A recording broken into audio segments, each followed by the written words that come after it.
Hello, everyone. Today we have Mike Hudack here, the founder of Sling Money, to tell us about everything that's going on in the world of peer-to-peer payments, stablecoins, and fintech. Welcome, Mike. Thank you.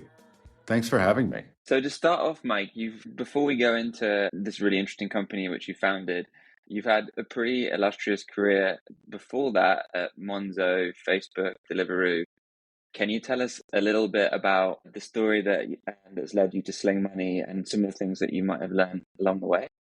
Yeah, for sure. I grew up in the US. I dropped out of high school when I was like 15 or 16, before you were legally allowed to, actually. And it was kind of funny that the school kind of decided that they could look the other way for a few months until I was like of age to be able to do it, which I'm eternally grateful for. And after kind of like sitting around at home for a while, I ended up working at a startup.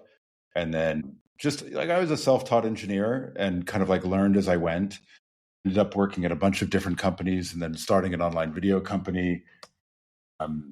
We built into a thing and it merged with another company and Disney bought it. And then went to Facebook and spent about 5 years there building a bunch of stuff. I met a British woman in New York who I brought over to San Francisco when I went to work at Facebook. And then she brought me to London about 10 or 11 years ago. So we've been living in the UK now for a while.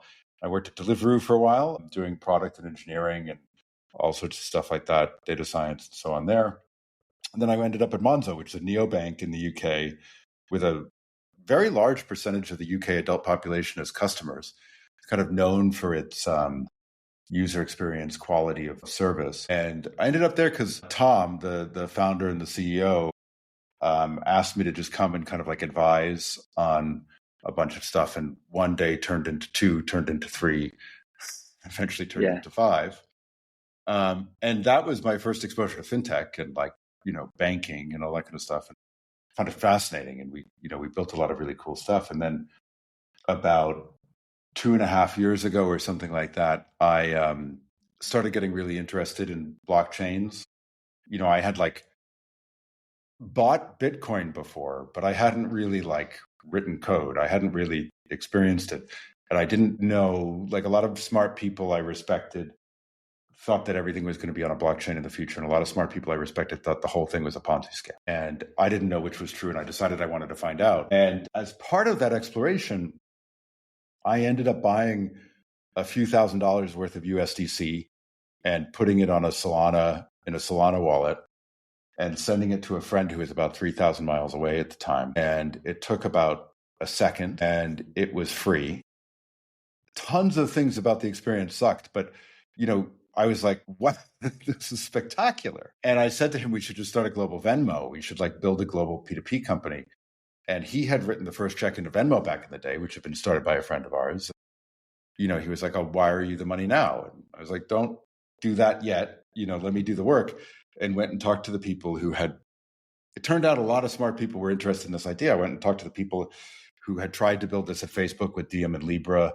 I went and talked to early Venmo people, PayPal people, so on, to kind of understand why nobody was building this. It just seemed like a no-brainer. And, that if you could do that, like, of course, all money in the world is going to work that way. Like speed is one of the most important features of anything, Yeah. What were some of the things that you learned across the different companies that you were at? Because they've all been pretty successful, and I'm sure there's a few things you've learned from how not to do things or how to do things. Maybe especially Monzo, given it's in the fintech space. So, any big learnings there? I mean, so many. It's so hard to put them all together. One really fundamental thing I think is that whenever you build anything, you should build for user value. You should just build the thing that creates the most value for your customer. And then from there, you should figure out how you can capture a little bit of that value to make money. And I really believe that that's how the biggest, best companies are built. There are certainly people who start from the position of like, how am I going to make the most money? And like, what product should I build to make the most money? And some of them are very successful. It's not my thing. It's not what I do. And I think that those companies end up being smaller and less interesting in the end. How did you take the risk? Because there must have been a moment where you're like, God, what am I doing? I'm moving from a very well-paid, very well respected job into something which could be a total flop. Some people would see that as a big step, but clearly not you. How did you take that decision?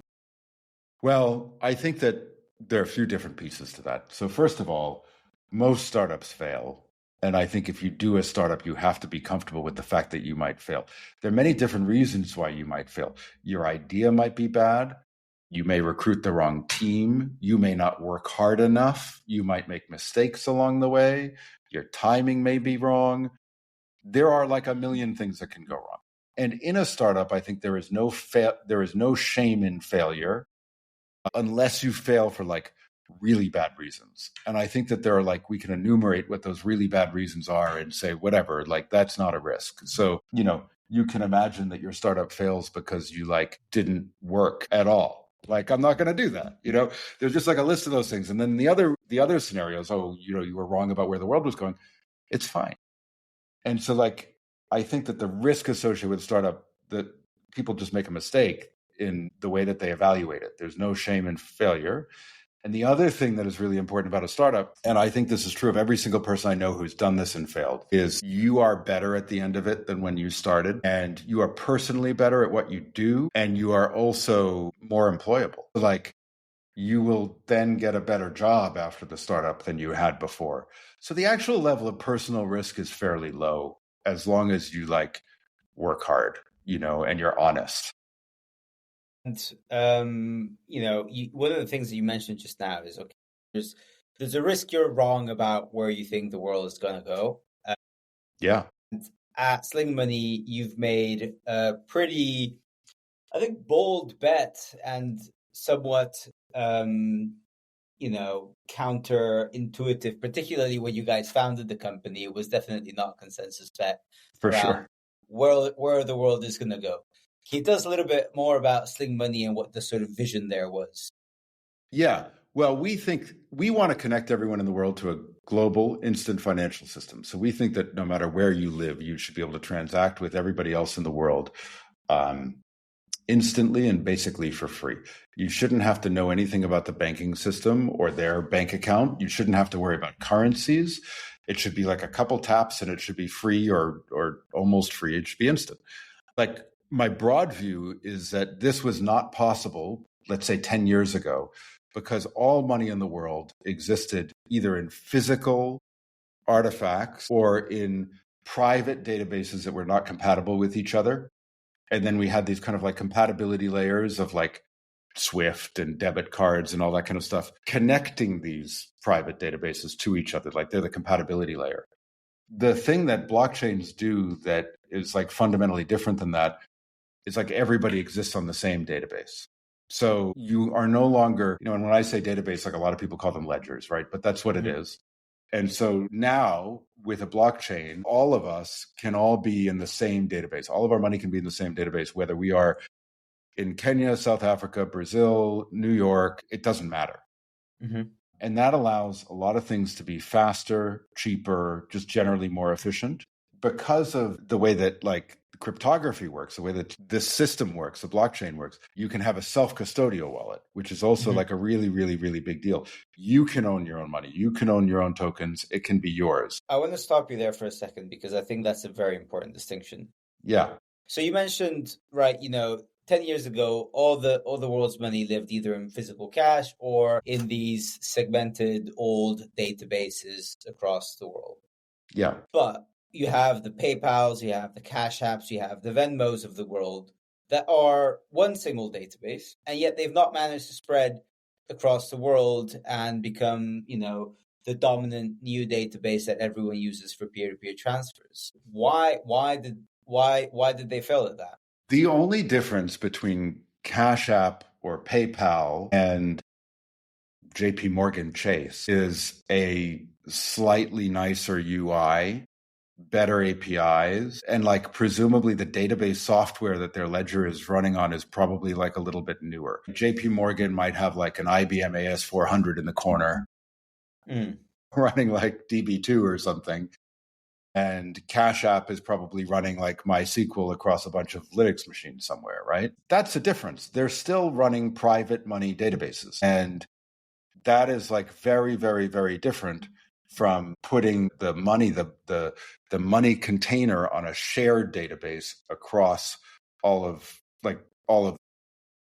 Yeah, but why is money, like, I want to get to the point is like, why don't private databases work well for a global money product? Because we've got Facebook, everyone uses WhatsApp. It's a private server, private database. There's no decentralized WhatsApp that we all use. Yeah. We all use WhatsApp. Why is money different? One of the fundamental reasons is because in order to maintain a ledger of money, in order to maintain one of these private databases, you need to be licensed in all of these countries. So you become a custodian, right? And you now have a set of obligations to all of your customers and the governments of all of the countries that you're in as a custodian. And one of the things that I learned when I worked at a bank is like just how serious that obligation is. Yes. So many of the collapses of governments, the collapses of societies have come as a result of failures of banks and failures of these ledgers for various reasons. They lent badly, or other sorts of problems. I didn't keep track properly.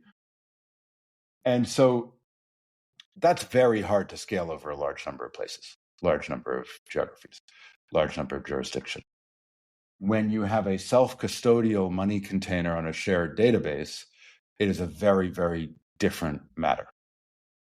I see. And I think that's a very important part, right? Because we've sure. all worked here at regulated financial technology companies. We know how difficult it can be to get even the smallest things done, simply because it has to go through multiple different layers of compliance and approvals and regulatory checks. Yeah. And at Sling, by the way, we're not cowboys. We are regulated, right? So we care deeply about our obligation to society. It's just that we have like built on top of a technology which somewhat changes the shape of the risk that the product presents to the world. Of course, because you guys could shut down tomorrow and then people would still have all their money. They would still have their money. Right. Okay. So that is what self-custodial means, right? It's basically the fact that the users hold their own money, they use your infrastructure, but if you guys were to shut down tomorrow because you feel like not working on it anymore, they still have access to their own funds. They can take the wallet, they can put it in other software, and they have exactly the same money that they did. Okay. And in your thesis, I think you use a very interesting phrase. There's a thesis posted in July of 2024 where you use the phrase, money can evolve from a digital good to an internet good. Can you expand a little bit on that and how that relates to this aspect of non-custodial finance? Yeah. So I think that like a digital good just means that it exists as digital information. It is in one of these private databases, and I can I have money in JP Morgan Chase. I can access my money in JP Morgan Chase through the JP Morgan Chase app. It's a digital good, Internet goods are shareable. They can move. I can send them from one person to another. I can send you a link. I can program it. It is available. It's open. It's accessible. That is what a stable coin on a blockchain is. That is what money is when it is represented and stored with these sets of technologies. And like one very good example of that is what we were talking about earlier, which is the money that you have in your Sling Money wallet. You can export and you can open it up in a Phantom wallet with like 3 or 4 clicks. And you can have the same balance in both places and you can see that. It's an internet good. Like the app on top of it is almost like a web browser that provides some additional features. And you can send it in a link. You can withdraw it. You can do all these things. Yeah. I want to dig into what that unlocks for you guys as a business. But first, because you mentioned that your thesis has always been very, very customer centric and about adding value to the customer, I wonder how you've tackled the hard problem of consumer self-custody, because it's a very, very tricky problem. I forget my password every week. And if you forget the password to your crypto wallet, it could be potentially devastating for people. How have you guys thought about this problem? Because I think it's a very difficult, almost unsolved problem in the sort of UX space. Yeah, it took us more than a year, not necessarily in terms of like person time, but in terms of clock time. It took more than a year. And one of the fundamental problems is that the legal definition of self-custody is subtly different in a couple different jurisdictions. So the combined test is we are not primarily responsible for the safeguarding of the private key. And we cannot initiate a transaction from the user's wallet, right? And in order to meet those tests and provide a consumer product, which is good, the early generations did, as you say, you would get like a giant string words to copy or 12 words to write down, print out, cut into separate pieces and hide around your house or whatever. That was never going to work for us. We want to build a billion user financial product. We want to build a 3 billion user financial product. So your access to your wallet is controlled through a login like Google or Apple, which is very, very well protected. Google and Apple have wonderful security programs. Once you sign up with your Google login or your Apple login, a key is generated for you on your device. It is primarily stored on your device, and it's encrypted using a key from the secure enclave on your device, which is itself protected by your face or your fingerprint. We don't even let you use a PIN, because a PIN can be shoulder surfed and your device stolen. It has to be your face or it has to be your fingerprint. Now, that's all great. And now we have a self-custodial key. But what if you lose your device? So we spent a very, very long time working to find a partner who could provide a key backup service that met our requirements and that we felt good about. And I got to tell you, there are dozens of these things out there. Most of them did not meet our requirements. And we actually ended up on a call with a guy who's become a very good friend who runs a security, kind of like an encryption services as a service business called Evervault. So they do like APIs for PCI compliance and all that kind of stuff. We were actually talking to them about PCI compliance. And, he said, hey, we can help you with keys too. And James, one of our engineers, our first engineer, kind of looked at me over his desk and I looked at him and we started asking about 50 questions. And together we ended up designing a key backup and recovery service that checked all of the legal boxes and made us feel very, very comfortable that people would always be able to get their key, that we would not have access to it, and that we could offer a great user experience. And so now if you go to another device, you can recover your key seamlessly through our partnership with Evervault, again, with your Google login or your Apple login. But that is very difficult. This is a very hard technical problem. It's a very hard security problem. Yeah. And then there's also a question of, well, if you lose your Apple or your Google Vault and your device, well, that in that case, that's a very tough situation. If you lose access to your Gmail, that and your device, for sure. I don't think that happens to people very often. Yeah.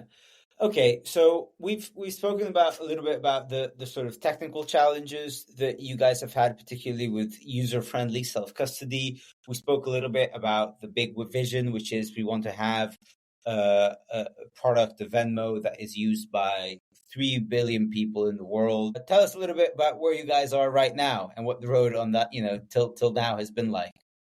So we built the product, which is great, and people are using it and they seem to really like it. The qualitative user feedback has been very nice. The quantitative user feedback is pretty good too, like cohorts stick around and all that stuff is looking pretty good. We have fiat ramps, so you can add money to Sling using like a debit card or like local payment method in 75 countries now. So that's a debit card, or it's Pix, or it's M-Pesa, or it's Airtel money. It doesn't really matter. It's different in each one of those 75 countries, but you can add money in about a second in most of them. And then you can send to anybody else who has Sling using our directory.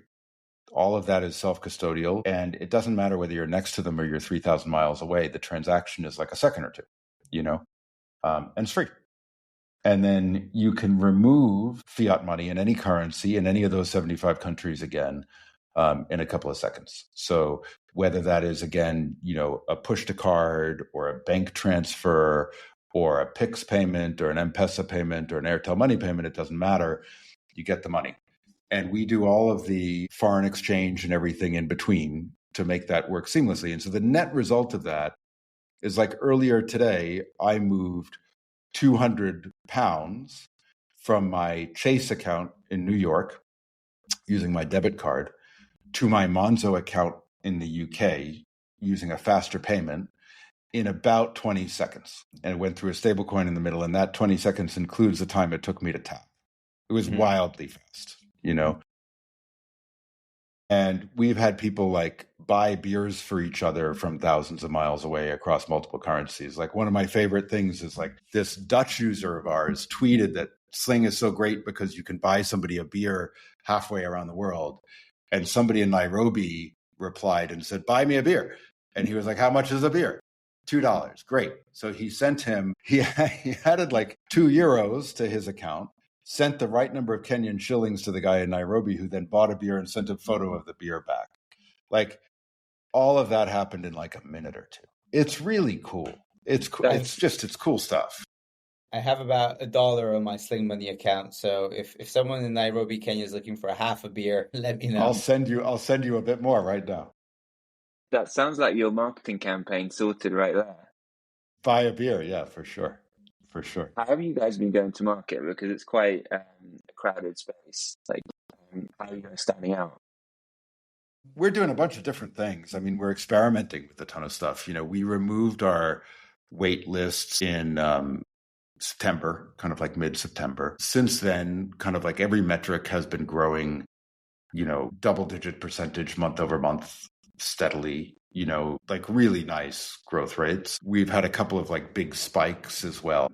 You know, the trick here for us is just like, we think that ultimately our growth should be viral. It should be social. It should be people kind of like recommending the product to each other. We've had users come to the office and say some version of like, I love this thing so much, you need to get me to tell my friends about it more, you know? So a lot of our work now is making sure that we're doing kind of like enough like PR and various marketing and events and, you know, top of the funnel stuff to bring enough people into the thing.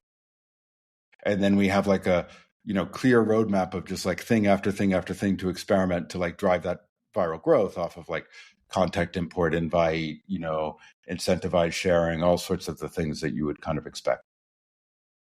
You mentioned your roadmap. Are you able to give us a sneak peek into some of the things which are coming along, or is that revealing all the goodies to it? I mean, look, you can imagine that. So today, we just removed the waitlist in a bunch of countries where we're doing stablecoins only. So we initially had a waitlist on in those countries, but we just removed the waitlist. So if you're in like Thailand or one of these countries where we don't have fiat ramps yet, you can still get money from somebody in a country where we do, and then you can off ramp through a local crypto exchange. So we now have like 150 countries that we support. And then you can imagine that we'll add fiat ramps in a bunch more countries, right? You can imagine that we will add a bunch of features to increase the utility of the core product and the number of use cases that we can support. We'll add multiple currency stablecoins. So if you're in Europe, you're holding euros instead of US dollar stablecoins. And we'll have some surprises for folks too. That's exciting. Are there some countries which have really taken off that have surprised you, and maybe some which haven't gone as fast as you'd have expected? I think that a lot of this game is kind of like in some ways stochastic and random, the way that we're doing it. We like had a huge spike in Kenya. At one point, I think we were getting like 7 signups a second or something. And it was like, I mean, it was crazy. And it was only a few weeks after we removed our wait lists, and we weren't honestly ready for it. Like we did not expect to go from like really small to 7 signups a second in the space of a few weeks. So we didn't handle it as well as I wish we had, but we have a lot of Kenyan users now who. Why Kenya in particular? Because it's one of the most technically advanced parts of Africa, and they're quite digitally native. But why not other parts of, I don't know, Europe or Africa for that matter? Well, you know, we had kind of initially some number of dozens of users in Nairobi who kind of like fell in love with the app for one reason or another. A few of them actually made a video and tweeted it, recommending Sling. We saw that and thought, oh, well, we should do something. So we sponsored a conference down there. My co-founder went down and gave a talk. We had a little event, and, you know, it just kind of went crazy. And so, you know, a lot of our work now is like figuring out, you know, what worked and didn't work there. How do we emulate the parts that we liked and the parts that, and not the parts that we didn't? And, you know, turn that into a machine. So about this whole Kenya experiment, at some point, well, not experiment, the huge viral moment. I remember saw you on Twitter. You're very actively tweeting about how it's going crazy and ballistic. Yeah. Yeah, so you onboard a ton of users in Kenya. What are the use cases? What are they saying? What are they using it for? Is it cross-border transfers? Is it just, I want to get rid of Kenyan shillings, I want to hold dollars, I want to have my own dollar bank account? What are the stories that you hear from users? Well, one of the things that I really didn't appreciate, and I think that like a lot of people who build products like this start from a kind of like north-south remittance perspective. They're like, oh, well, we're building a product for people in the global north to send money to people in the global south, or we're building a product to help people have access to US dollars because it's a more stable currency. And one of the things that I've really learned as we built this is like, there's actually like a lot of cross-border traffic going on in Africa. So there are a bunch of Ugandans in Kenya who like need to move money between those two places. And there are not great solutions and they're extraordinarily expensive. And a lot of people actually often they go through London, right? Like you have to wire money to, they go through London or they go through the US. It's like bounce out, bounce back in again, and it's unbelievably expensive, unbelievably inefficient. And so there's been this move now where like a lot of people, more technically savvy people, I think, use like Binance peer-to-peer markets for that sort of thing, where you go in and it's really weird. It's like an eBay for money. So you kind of go in and people like, they'll take a bid. There's a buy it now button for like this many shillings worth of dollars or whatever at this exchange rate. And it's a lot of work. It takes people hours. It takes people days. And, I think that we can help make that a lot easier. I think that we can give people a great user experience, which is like less expensive, easier, and hopefully a bit safer than a lot of the other alternatives that they have in a bunch of places. And the marginal utility for me moving money between my New York and London accounts, it's actually still pretty high because it's like faster, easier. It's like 2 taps. And it's a hell of a lot faster than any other product I've ever used for doing that transfer. And it's cheaper too. So like there's great value for me in doing that. I think if you're trying to move money between Uganda and Kenya, the delta, like the value that we can offer compared to the next best thing is even greater. And of course, there's like all sorts of additional value in people around the world feeling like they can be their own bank, that they can transact without having to worry about foreign exchange. We don't do multi-currency accounts because our view is you should just dollar cost average and you should like not have to worry about it.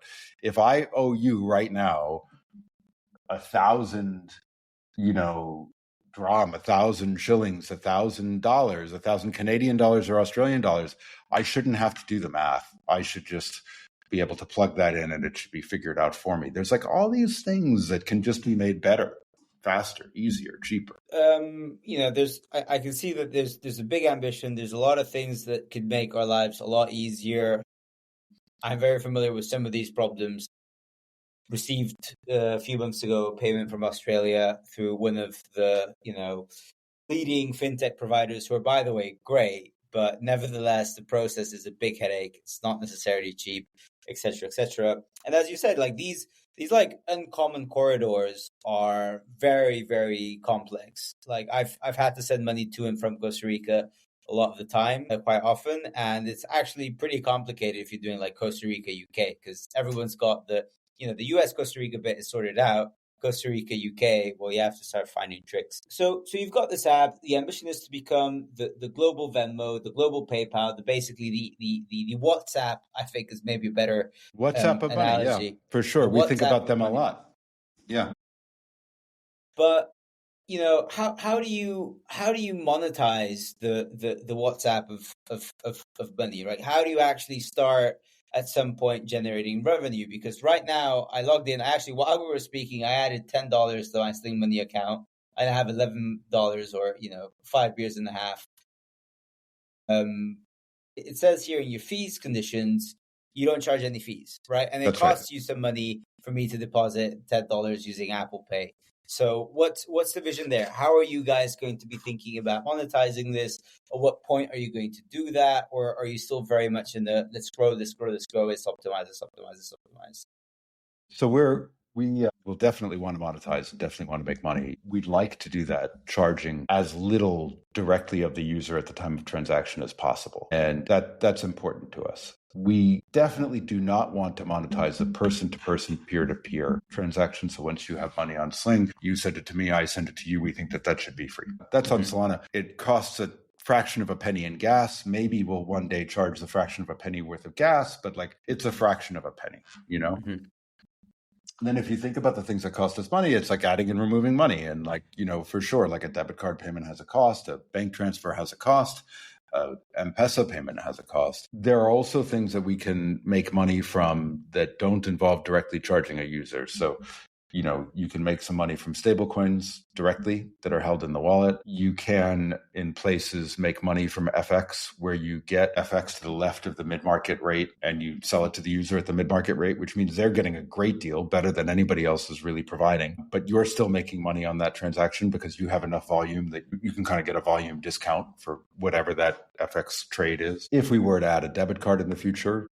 like interchange, you know. So those are all ways that we have of monetizing without directly charging a user. And because of the technology that we're using and the way that we've built this product, we believe that we can do it far more efficiently from a kind of like from the perspective of the number of employees that we need to have and the expense of like building and maintaining the thing and even providing support.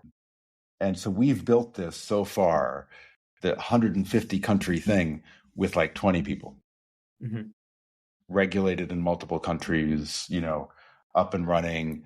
Like, and for sure, as we scale, we'll have to add more people. But our belief is that our like cost per user served, our cost per dollar moved outside of the raw fiat transaction will be a lot lower than for competitors who are built in a different way.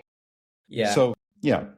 I think that's a very, very interesting thing, because one, then that means you can compete on price in ways that companies that have thousands of employees can't. Second, one thing that we've heard from other founders, we recently had Simon Jones on the show, who's working on the infrastructure behind the MetaMask card, which I think is now public. I hope it is.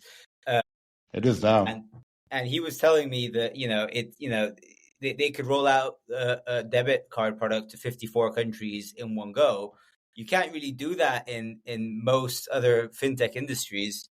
And then there's also all the sort of, opportunities that are, as of now, untouched. So you mentioned making money on stablecoins. One of the other guests we've had on this podcast is Martin Carica, who is the founder of Mountain Protocol, which is a stablecoin based in Bermuda, where they actually pay yield to the stablecoin holders. There's potential opportunity for you guys in something like that.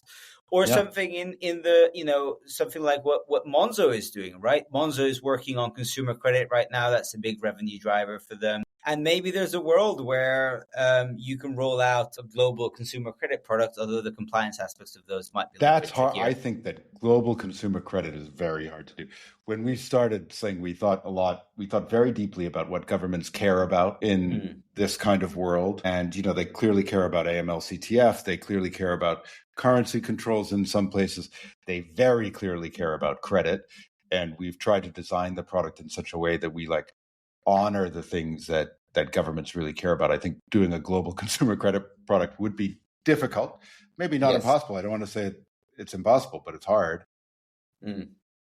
But I think you're right. There are a ton of different ways to monetize. And some of the game here is just figuring out how much venture capital you burn to get to a point where you have enough volume and enough of these lines of business going that you can potentially offer transfers to users for free. We would love to do that. That's our mission is to connect everyone in the world to a global instant financial system at as low a cost as possible.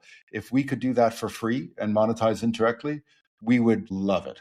I don't know if it will be possible for us to do everything completely for free, but that's the stage that we're at. We're learning. We're trying to figure out what our economics really are, what our user behaviors really are. And at the moment, at our current size, the absolute cost to us is not that high. So we can be intelligent about the way that we do it. What does your retention look like for some of these acquired cohorts? Because I think that's really the tricky bit, right? So I'm on Sling Money right now. I've been a user since very much the early days, and I checked the directory. As far as I can tell, there's no one there that I know other than the two users I actually interacted with. If my friends all had this would be amazing, because then every time I go out on a holiday with American friends, it's always such a pain to figure out how to pay the bills. Well, you should invite them, because it would solve a problem for you and for them. Yeah. And then the utility of the product would increase by 10x for you. Yeah. Yeah, no, absolutely. So are you seeing that? Are you seeing people Yeah, it's really bringing cool. their friends along, being highly retained onto the product? Yeah. Retention overall has been really very good. I mean, obviously every cohort is a bit different, and like every event is a bit different and all that kind of stuff, but we've been happy with what that's looked like. I think that we have not totally cracked the flow that gets you to invite your friends, right? The one where when you open it up, we say to you, invite your 3 friends, invite your 5 friends, whatever that is. And we have a big project now to do that.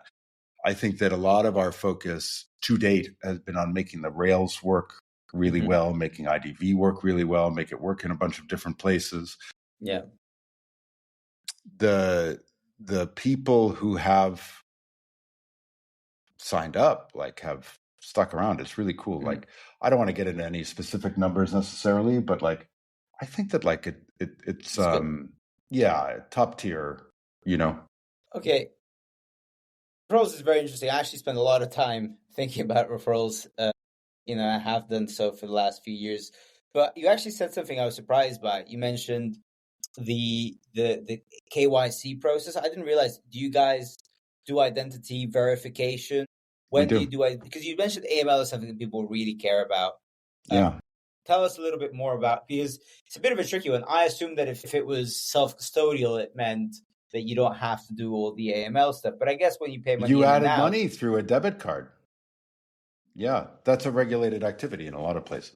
So you do it for the interaction of quote unquote fiat rails. You have to do all of these things. For sure, you have to. And again, if you go back to first principles and you think about what governments care about, they care about anti-money laundering controls. They care about terrorist financing. They care about drug money running around. They care about sanctions enforcement. And, from a very, to be very precise about it, if you don't do those things, they will not care. It doesn't matter whether or not you legally have to do those things or you don't have to. At some point, either the law will change or they will find some other way. And, you can debate whether or not you like that or not, but I think it is a fact. And in a lot of jurisdictions, you can't offer fiat connections without doing that properly. And so, from the very beginning, we work to figure out how to build a proper AML and CTF program, a proper financial crime control program around a self-custodial wallet and stablecoins. And when we started, a lot of people told us it couldn't be done. We talked to people who said that we were crazy. And so we had to work very, very hard on that, talk to a lot of people who know what they're doing and invest hugely in it so that we could build a product that we could scale across the world in a compliant way, in a way that would last for a long time and not be a flash in the pan. Mike, if you achieve your mission of making these payments completely free for 3 billion people, who are the biggest losers? Clearly the customer gains a lot from in terms of speed and money, but is it the banks that are going to lose out because they're making a cut on every single one? And have you already started to see this, that they're starting to lose out? Well, I guess it the way that I would think about this is that there has probably been for about 20 years now a compression of margins in foreign exchange and international money movement. So in the old days, you would at the airport buy a bunch of the currency of the country that you're going to visit, and you would pay a wildly large spread and get totally screwed. Or you would do it at the hotel. You'd be in Paris and you'd buy francs at the hotel with your dollars or your pounds or whatever and pay 20% extra, So we've now gone from that to a lot of people paying 5 or 6%. And then if you're using some of the newest kind of traditional fintech products, maybe like 1% or half a percent to 2%, depending on like how stable the currency is. I just expect that to continue to happen. You see that like, mid-sized banks are now replacing their own FX with that they were charging a lot of money for with like a Wise platform product or something, so they're like losing out on a couple points of margin there, but they're able to be competitive again. I just think that's going to like continue to happen until all international transactions are like domestic transactions. They're free and they're fast. And that's just like an inevitability. It's going to happen over the course of like the next, I can't tell you for sure whether it's like 2 or 20 years, there'll presumably be a long tail, but it's going to happen. So who's going to lose? I don't know. Like, Western Union, the banks, they will lose some money. That's just like the way this works, in the same way that every other good that has turned into an internet good has had exactly the same effect on the legacy incumbents in the space. Yeah. And what are some of the trends which are like driving your business? I don't know, but I can imagine there's quite a lot of change with the Trump administration changing its stance on like particular regulation, or maybe it's like the sanctions, which people are trying to find alternatives how to send money. Are there some kind of like indirect impacts which are actually really beneficial to your space? We touched on this earlier. You asked the question like 2.5 years ago. I was talking to an old colleague from Monzo the other day, and he was like, I thought you were crazy, like completely nuts, and, you'd look at this thing and be like, what are you doing? And we've been very, very lucky that the world has moved in the direction that we thought it would or hoped it would. But, when we moved into our first office, the next day, SVB collapsed and USDC depegged. Yeah. And we all sat in a circle and said, what are we going to do? And it was a little narrow, I got to tell you, that we decided to keep going. The world has generally been moving in the right direction, and there's no single event that makes a difference. There are lots of things that are happening in lots of places where this technology is getting legitimized and seen for what it is and depoliticized. And, I'll never forget, I went to like a regulatory conference in Switzerland put on by MAS, the Monetary Authority of Singapore, and Swiss National Bank or whatever. And I spent 2 days there. One of our investors at Ribbit Capital invited me. I think she was speaking there. She was a former Undersecretary of Treasury and is now a partner at Ribbit. And it was wild. These are all regulators. They're all like central bank officials, et cetera. And they just all assumed it was happening. And that was probably like a year and a half ago. And I left that there being like, okay, all right, cool. We made the right bet. Like they just assume it's happening. They're trying to slow it down a little bit with regulations so they can get on top of it or whatever. But like they assume it's happening. And that's just what we've seen. And we have seen a tremendous increase in stablecoin growth over the last few years. And it doesn't seem like it's going to stop anytime soon. And one of the things I wonder about is like, big picture, where does that leave mid-tier banks in places like Kenya and places like Costa Rica, where up until now, they had a lot of their local depositors that were basically financing local mortgages and business lending and whatever. Yeah. But now, why would I put my money in the local bank that might fail in local currency that's going to go down against the dollar when I could just have it in dollars? So where do you think that's going to take us? I think dollarization is a very dangerous thing in a bunch of places. And I think governments really care about it and central banks really care about it for like good reasons. I don't think that that's where we're going to end up. I don't think that that is the inevitable future. I think that a lot of banks are very well run. I think that the problem of people accessing dollars in this way is not actually as big as people think it is at the moment. And if I actually take a real step back at the moment, I think a lot of the stablecoin data that you see is more complicated than it looks like on the face. It's counting every movement. It's not really differentiating between use cases. I think that there's a lot of confusion in the market right now about what all of that means and where everything is happening. And I think that we have time to figure this out. Now, it is obviously unbelievably important for the functioning of society in every country in the world that there is a liquid lending market, that you can buy money to buy a house, that you can borrow money to buy a house, that you can borrow money to fund your business, that you can do all these things. Like no economy can function without that service, and it needs to be provided. I think that we are not at a point where that is in immediate peril.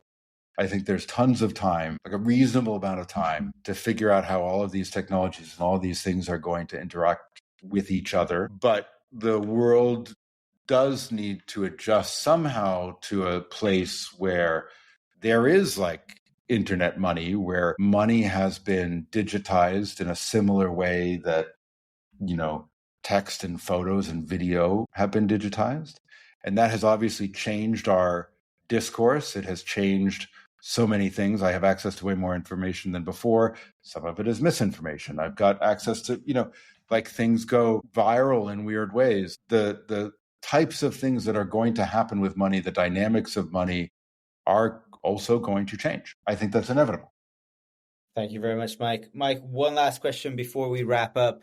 What do you think is one of the biggest misconceptions people have around working with stablecoins? Great question. I think we're still in the very, very early days. I think it's unclear whether they're going to be private money or they're going to be central money. I think it's unclear how people are going to interact with them. If they're going to do self-custody, they're going to do centralized custody. I think, the international nature of these things, all these things. The ultimate thing I'd say is we've made a bet about what the future is going to look like.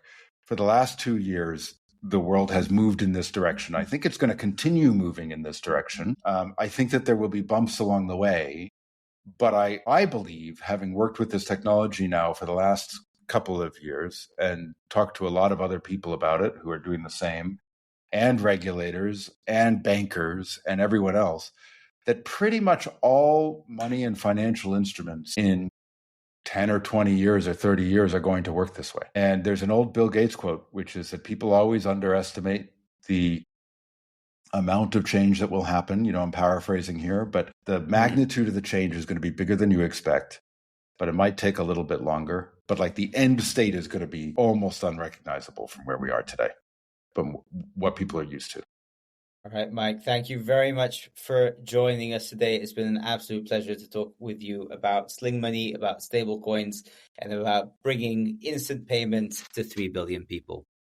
Thank you so much. Thanks for having me. It's been really fun. Great to see you.